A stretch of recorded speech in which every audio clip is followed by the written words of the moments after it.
Hello humans, Master DinnerFlax here, bringing you the low quality content you deserve, and today I'm going to be going over a completely TCG legal on Friday, Lunalight deck list. Now, a lot of people wanted to actually see fusions in it.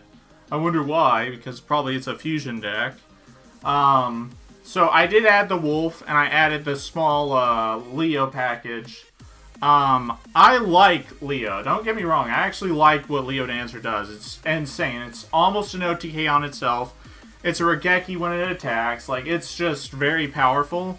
The issue is I didn't like playing the polys. I didn't like playing the multiple wolves. I didn't like playing, just all the fusion cards themselves weren't very good. They needed, like, your entire hand. Yeah, it's just like, that's the issue with fusion summoning in general. But Wolf, luckily, ignores all of that. So I'm going to go ahead and get straight into it. Triple Tiger, no matter what version of Lunalights you are playing, this is not debatable. This one has to be at 3. It's just way, way too powerful. And then we got Triple Kaleido Chick, also probably not debatable in any version. Just sends anything you want for cost, and then changes its name by effect, which is the key word. You can't Ash Blossom this, which is insane. And then Double Martin, you only need, I guess you only really need one, but it's very nice to have 2 for Called by the Grave. Either way, this card's just really strong. And it also has a bonus effect, which a lot of these have bonus effects, these 3. When this one's banished, your opponent can't do anything during their battle phase. Can't use effects during your battle phase, I should say. When it's sent to the graveyard, it also grabs back Poly, which you never use. But if it's banished, it stops your opponent from, like, battle phase effects, including evenly matched. And then Yellow Martin. Yellow Martin's nice. Its bonus effect is if it's sent to the grave by a card effect, you search pretty much just this, which in theory sounds bad because this is a card you don't want to draw. However, if you have a discard outlet, this card's actually just really good to search because it's just extra hand advantage, whether it be for dangers or for Lunalight Perfume. It's just very solid. And in this one, and normally people don't like this one very much, but I don't know why. When it's summoned, it's a Destiny draw, but it doesn't discard for cost. It discards by effect. So you can trigger this or another one of itself, because its graveyard effect is when it's sent to the grave by a card effect, you can target one of your banished or in the graveyard Lunalights and special summon in defense position, but its effects are negated, which is fine. It's just extra body if you mill it, send it with Curious, just all kinds of things you can do with this to get its effect. And it's why, like, the dangers are really good in here, is because you got a lot of bonus effects for just discarding them. Blue Cat, when it's destroyed, period, you get to summon a Lunalight from your deck, which you don't use this as a Mystic Tomato, but you can when you end a board. But what you mainly use this for is with Diamond Direwolf, where once you make a Direwolf play, you'll summon this, and then the Direwolf becomes free because then you summon a Lunalight you want from your deck. Very solid. It also has a bonus effect where if it's special summoned at all, you can target one of your Lunalights and double its attack. Original attack, I think. Yeah, original attack. Which is kind of helpful. Never really use it, but it's there if you need it to be. Then Purple Butterfly is like a tech. So, as you can see, this is a much more heavier focused on XC. And, like, you can send... It acts as a Stygian Street Patrol. It has another effect where it can discard itself as a spell speed 1 honest for 1,000 attack, which, not very good, not very helpful, but it's there. It's pretty much just there for Stygian Street Patrol. And I'm playing Leviair. And this being a level 3 is helpful. Not to mention it banishing itself is helpful. This is just a very solid card. Yeah, it's just like a good one-of to have. I send it all the time just to summon more stuff from my hand. It's pretty helpful. And one wolf. There's many ways to get to this. The main way to get to it is to Curious and Perfume.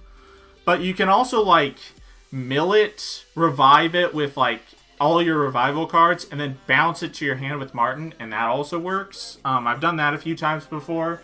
You only really need one. You're only playing one fusion monster. Well, you're playing a fusion material and then a fusion monster in your extra deck. So yeah, this is really solid for that. And on the field, it actually has a pretty cool effect where it can pierce over stuff, which against Scapegoat, that's pretty strong. Because you're always OTKing, but then you just have piercing on top of that. It just makes Scapegoat not a defensive card, which is really cool. Zephyros the Elite, I'm not playing Force Tricks right now because of the fact that there's absolutely no use for it until we get the Wise Tricks. But until then, you pretty much just play Zephyros to either mill it, discard it, or send it with Curious. That's all it's used for. Like, there are a few times where I was like, maybe I could have went to a Force Tricks, but this extra deck is insanely tight. But yeah, it's there. It just acts as an extra Martin once per duel. And then 1 Boots and 1 Cloak. The reason you're playing Cloak is because you're playing Leviair. And you know what both of these do already. And 2 Mothman, 2 Jackalope, 1 Snake, and 1 Nessie. The level 4s and level 3s are good. The level 3s are good for Leviair, but the level 4s, they synergize with most of your deck.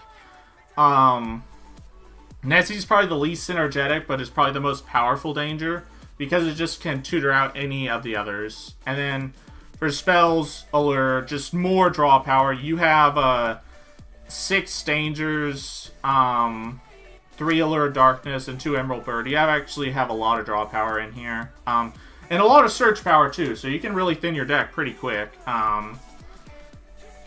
Triple Foolish Burial Goods. All your spells and traps are good in the grave. Some are just insane in the grave, just very good.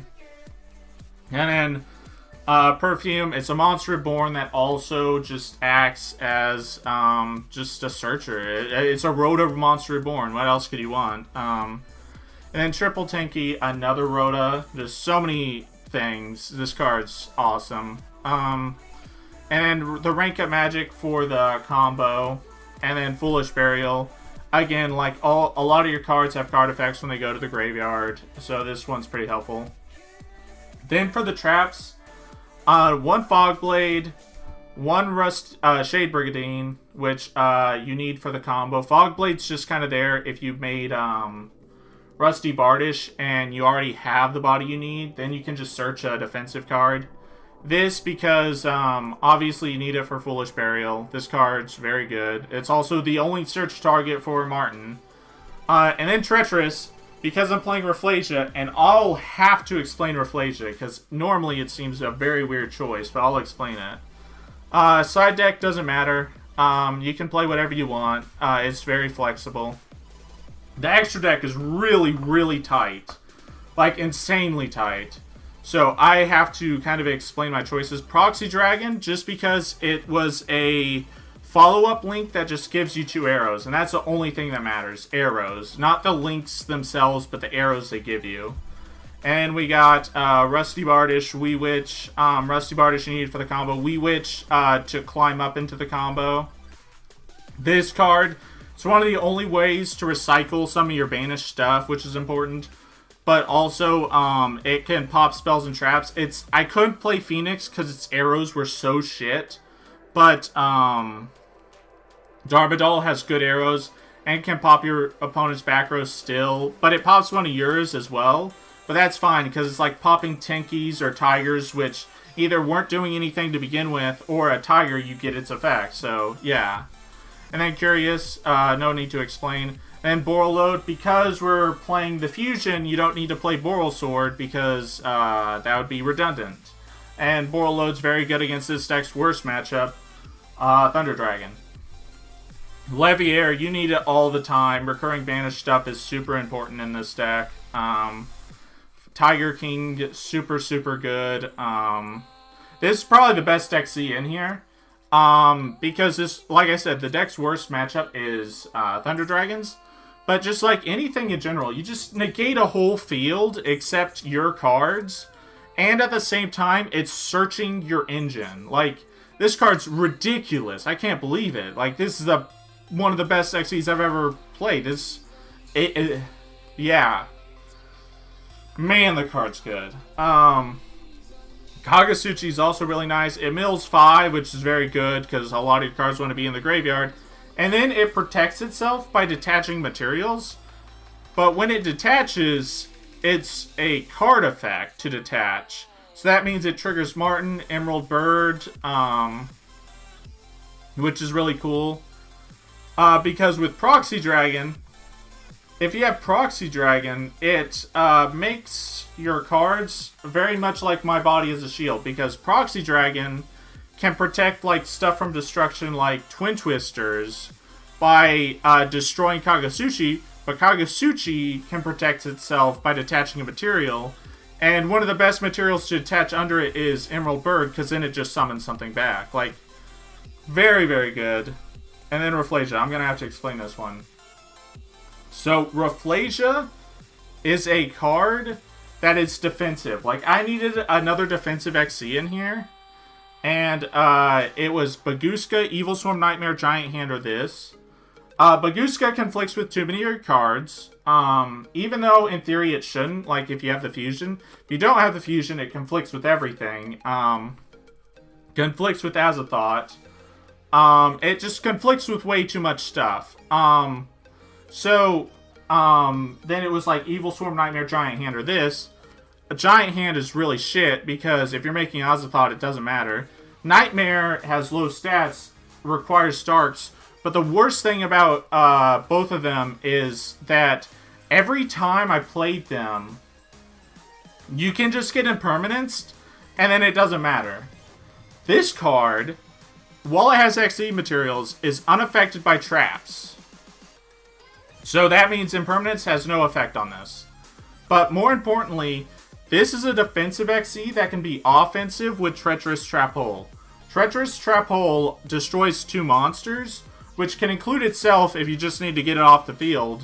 So it becomes like a spell speed 2 Diamond Direwolf.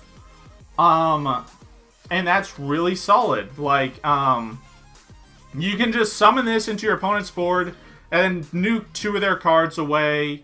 You can set it, you can make it defensively, and then when they go for the play, just blow them both up, or blow one of them up, and then blow up Rafflesia. Like, this card's really, really solid. I actually really like it in here.